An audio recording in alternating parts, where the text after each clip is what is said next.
Alright, so I know it's been like 2 months since I last made a video, but I got all the parts from Powder Coat. I got a few that's at another shop, but I went with Pearl White and Candy Gold's the color. And then here's all the parts.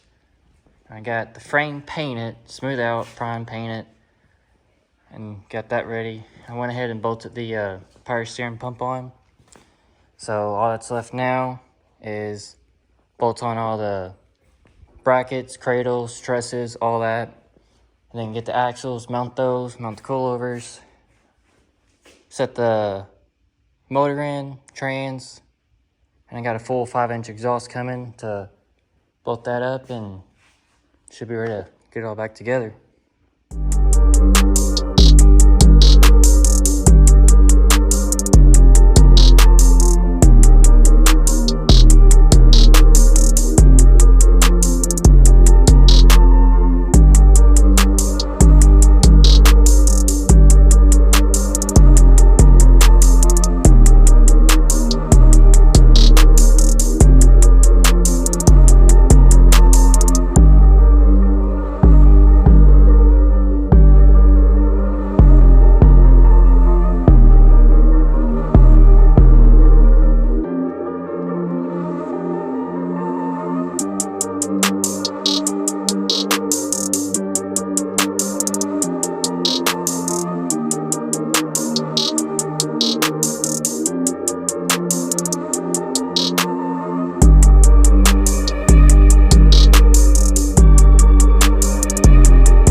So it's the next day, but I did a lot of work off camera. I didn't record it, but obviously we got the axles in place. The front axle's pretty well done, and everything's on it besides the brakes.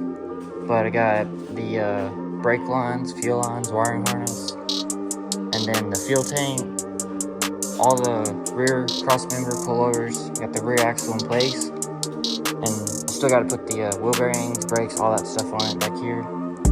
And then I had a friend of mine help me with all the bars. We got all those threaded. And I'm getting ready to throw those on and probably throw the coilovers on, and I'll get to it.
So the axles are on. We got the coilovers bolted on. The 4-link is bolted on. We got the track bars on. We got the front, and then the rear is done as well. We already got the pinion angle set, front and rear. And all that's left is for today, that's what we're going to do. But the next video is probably going to be dropping the motor in. Actually, got to get the wheel bearings for the rear, and then get all the brakes put on, front and rear, and then put it on its own weight, and then drop the motor in, then drop the drive shafts, everything like that, and then probably put the cab on, and everything to get ready to start the truck in the next video.